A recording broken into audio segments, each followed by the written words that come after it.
A glance in the mirror. Chapter 21. Dig for Victory.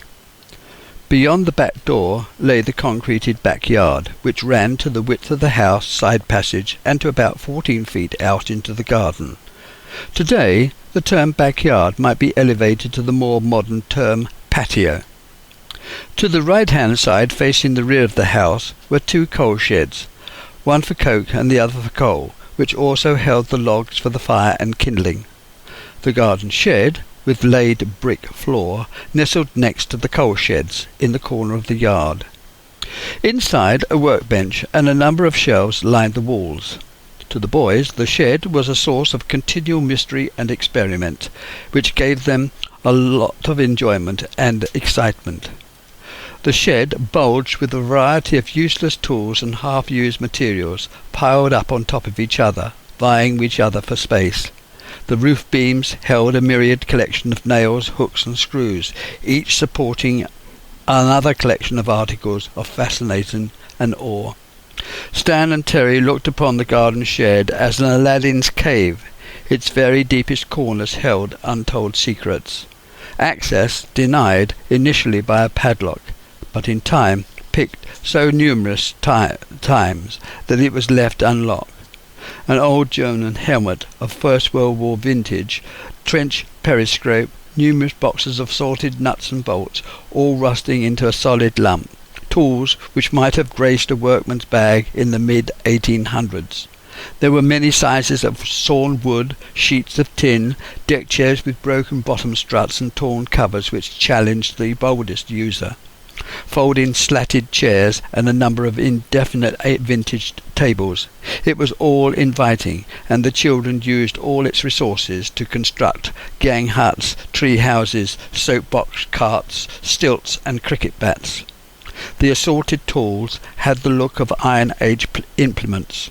Saws lacked teeth, hammers had rounded heads which turned over every nail hit, spanners that were adjustable but never meant to be. Wrenches, jemmies, gauges and rulers long since had lost their working life. The vice would have done justice to a blacksmith's forge. It could have held the most stubborn of rusted nuts, except that the turning screw on the shank had such enormous play that it was impossible to make any sort of final adjustment. Fagin would have been quite at home living under these conditions. From the pole nailed to the far corner of the shed ran the radio aerial, strung between two porcelain separators. The wire passed through the kitchen window frame, along the shelf, into the ancient wireless set, and there was held in its aerial socket by a matchstick. The family were all very concerned when there was an electrical storm, that this arrangement would attract a lightning bolt, and the house would go up in flames, or at least the radio would give its final shriek. Resurfacing the backyard seemed like a reasonable Saturday afternoon exercise, and like anything else that Albert took on, the task was to be completed with a minimum of fuss at maximum speed. And to achieve that, the procedure had to follow a set plan. Unfortunately, the plan didn't include the right dress, proper preparation, correct tools, or the best materials used in the correct proportions. Albert would approach the job in his normal rig of the day, giving the job its proper recognition of difficulty and respect by rolling up his sleeves. A load of sand was delivered and a quantity of cement obtained. The cement, long past its sale-by date, with bags split, was comprised of large lumps. These rocks had to be broken up, crushed and sieved to produce any sort of semblance of the original powder. In crushing, the pile assumed a smaller density, looked as if it might be in short supply. The sand, too, had its own variety of foreign particles, which came from a number of sources. It could be termed as multi-grained. A tin bath employed to hold the cement mixture had a quantity of sand and cement added.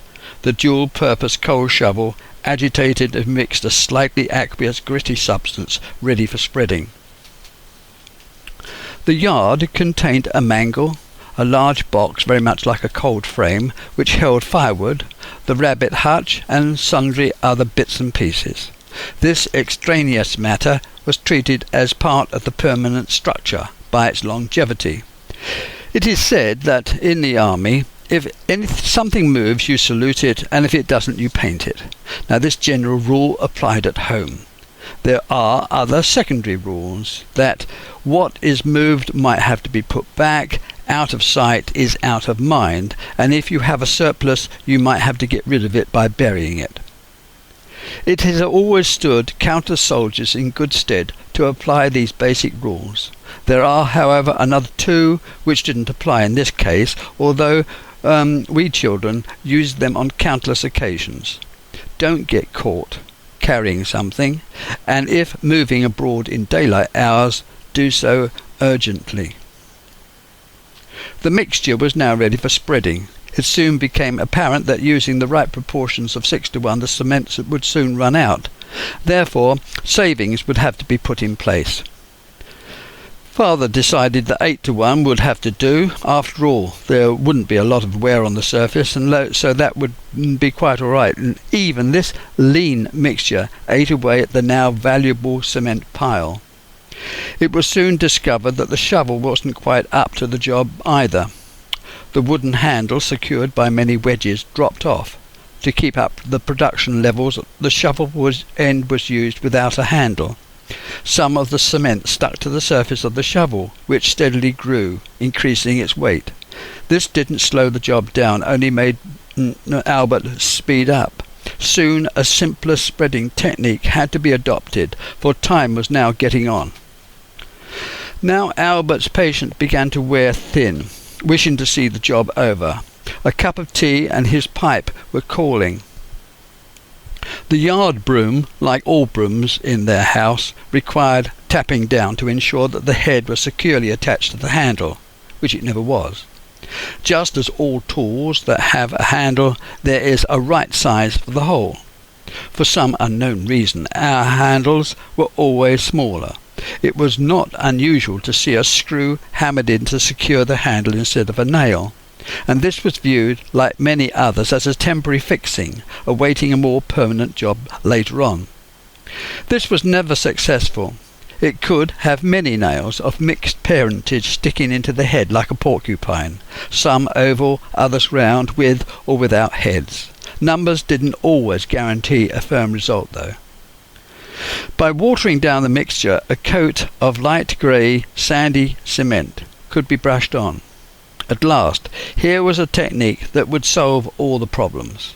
Time left to do the job, degree of muscle power available, after much effort, tamping to achieve level and smoothness, and sort out the now obvious lack of materials. Now the job was well underway. The end was in sight. It just needed the last finish and the tools to be washed and put away. The broom, now the multi-purpose leveller and spreader, was the last tool to be used. Walking backwards, Bert brushed as he went, working his way to the back door and waiting tea and pipe. The brush was parked next to the back door. It took ages to dry, and thereafter deposited a fine cloud of cement every time it was used. It never got its final wash. It didn't take long for the oncoming rain to cause its own effects upon the drying mixture. Small rivulets of grey cement channeled its way down the garden steps onto the lawn, making the end result something like the Ganges Delta. Ever afterwards the yard grated under one's feet, and a thick dust cloud blew round the side entrance. It was never the same again. The yard was never free of grit swirling around in any sort of wind. Many games involved landscaping, earth and mud and stones to form the American West, and provide the boys with led cowboys and Indians with an out west backdrop, or Plains Indians, and an enactment of the part played by soldiers in khaki of the Empire. These were Terry's first memories, games with lead soldiers taken out of their boxes that were kept in the kitchen dresser and set up for battle, whether inside the house or outside in the garden. Mostly, however, his Never Never Land was at the bottom of the garden, well away from the house. When something required tools, it was to the shed that one went. The garden steps, flanked by two rather moth-eaten, variegated-leaved privet hedges, led down to the lower garden and lawn. These 6 steps were the second-choice play area, gladiatorial area. Their brick construction, their goings 1 brick high and treads 2 stretcher bricks deep, were about a yard wide.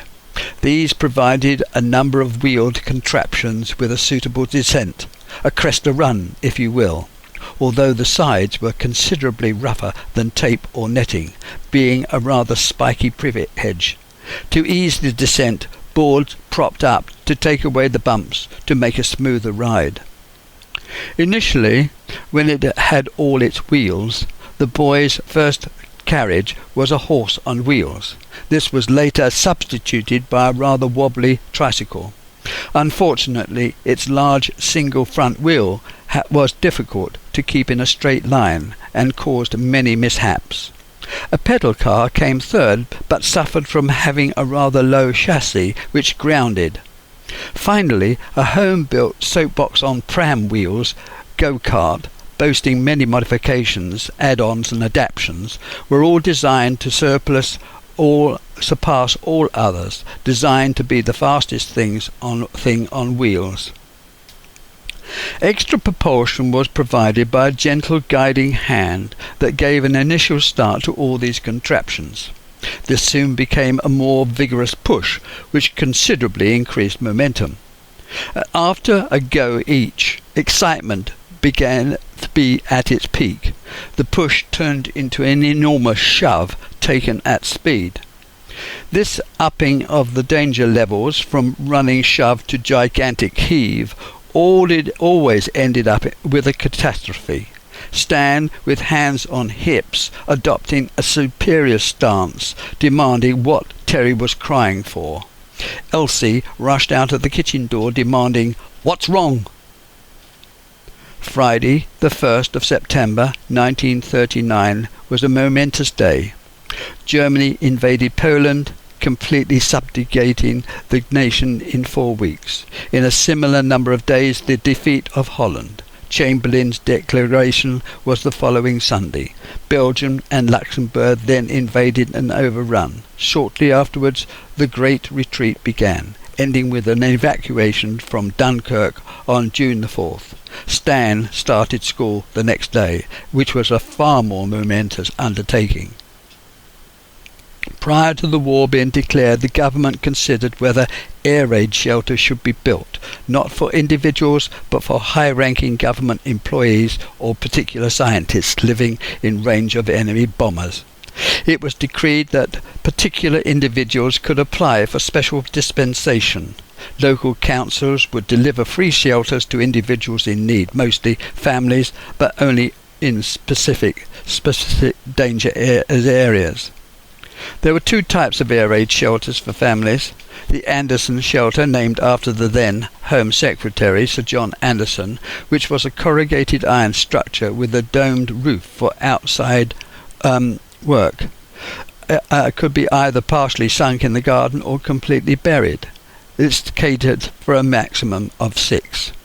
They were extremely damp, suffered from condensation, and needed to be properly installed with sump and pump or proper drainage channels routed to a soakaway. A special bomb blast wall was needed to protect the entrance.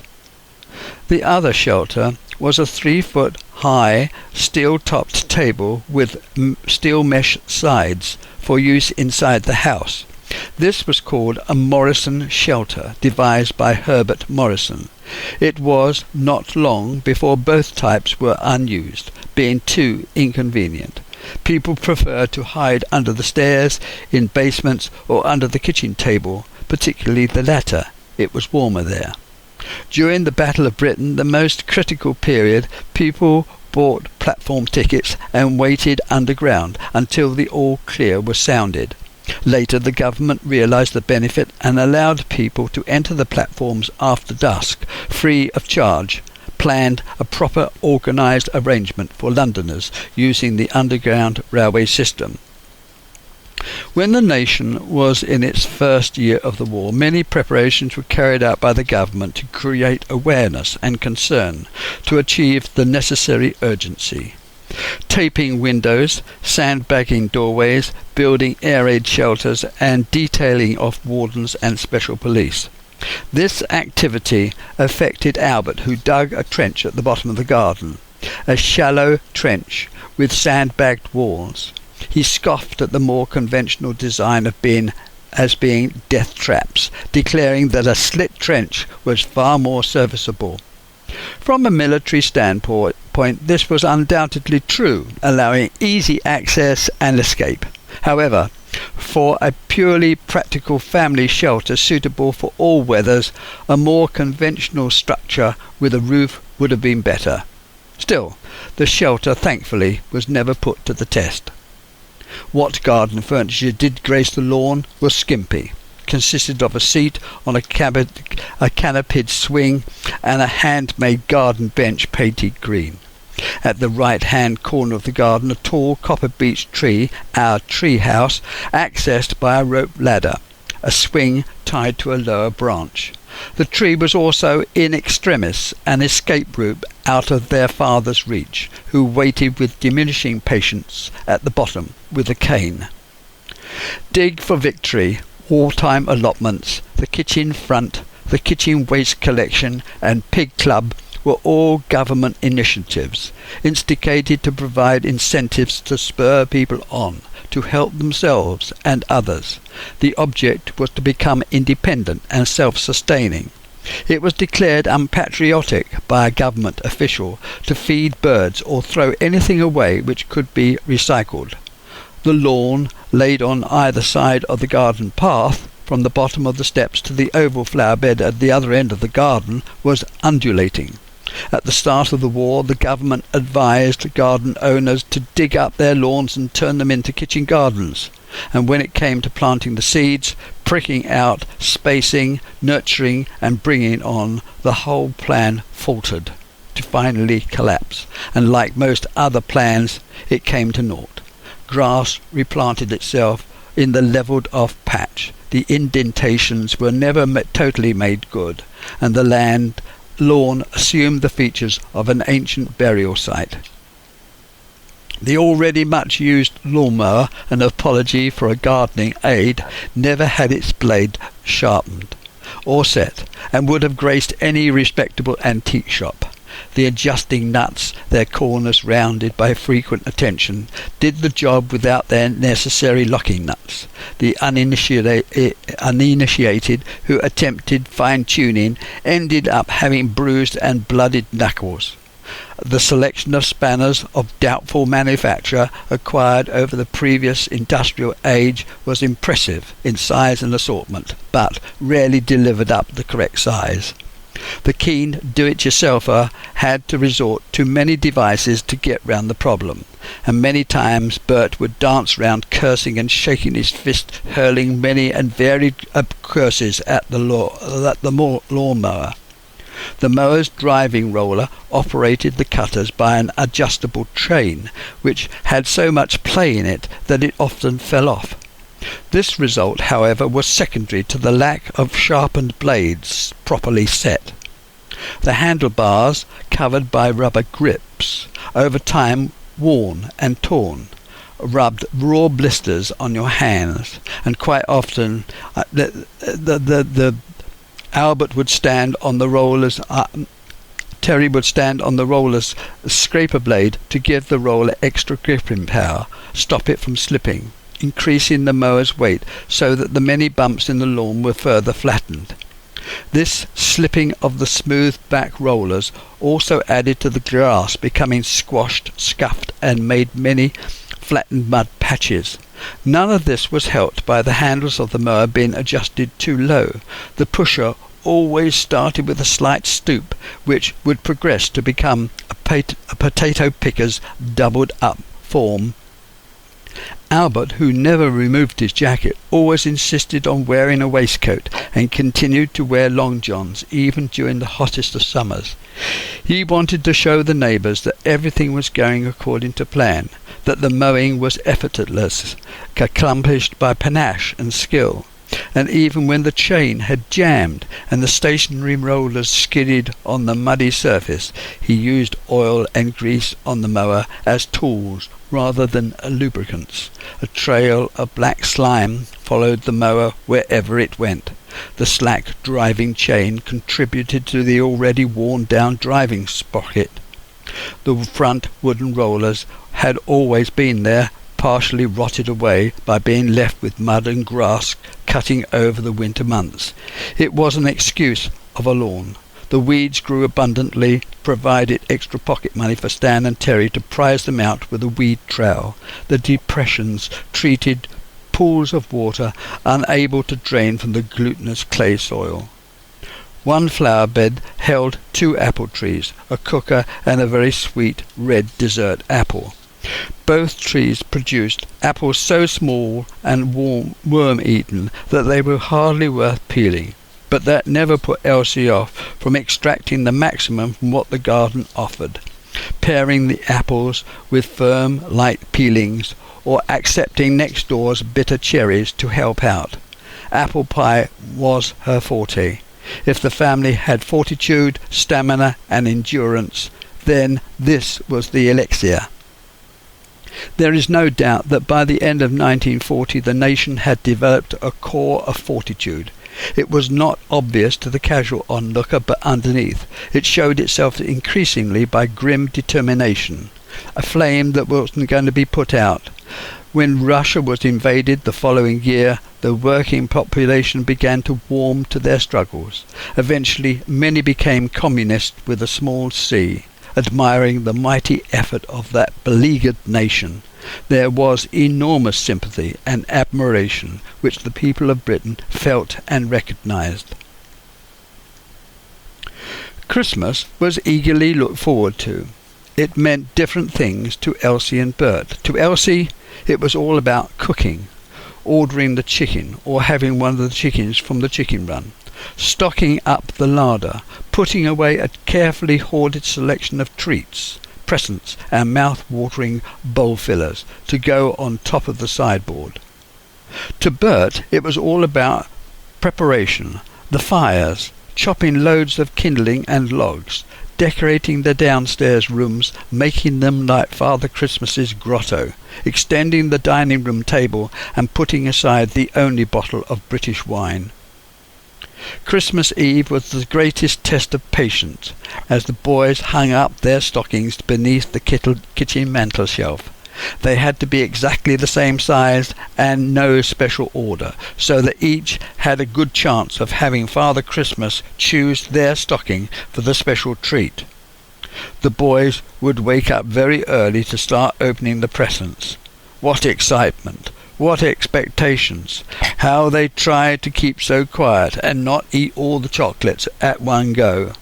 A check was made to see whose biscuit Father Christmas had eaten and whose drink of glass of wine was drunk.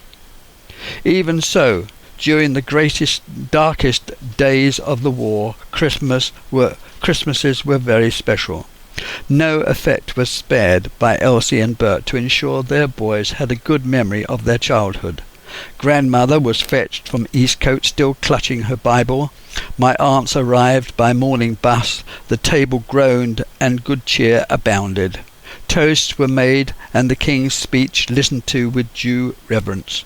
Stan and Terry never went round to their friends. There was something special about home and the routine celebrations so eagerly looked forward to. The fireside drew them all closer as the nuts were cracked, chestnuts cooked, and Albert's pipe trailing sweet-smelling smoke.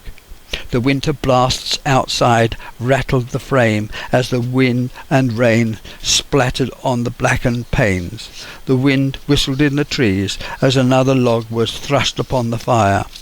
The soldiers streamed up the chimney.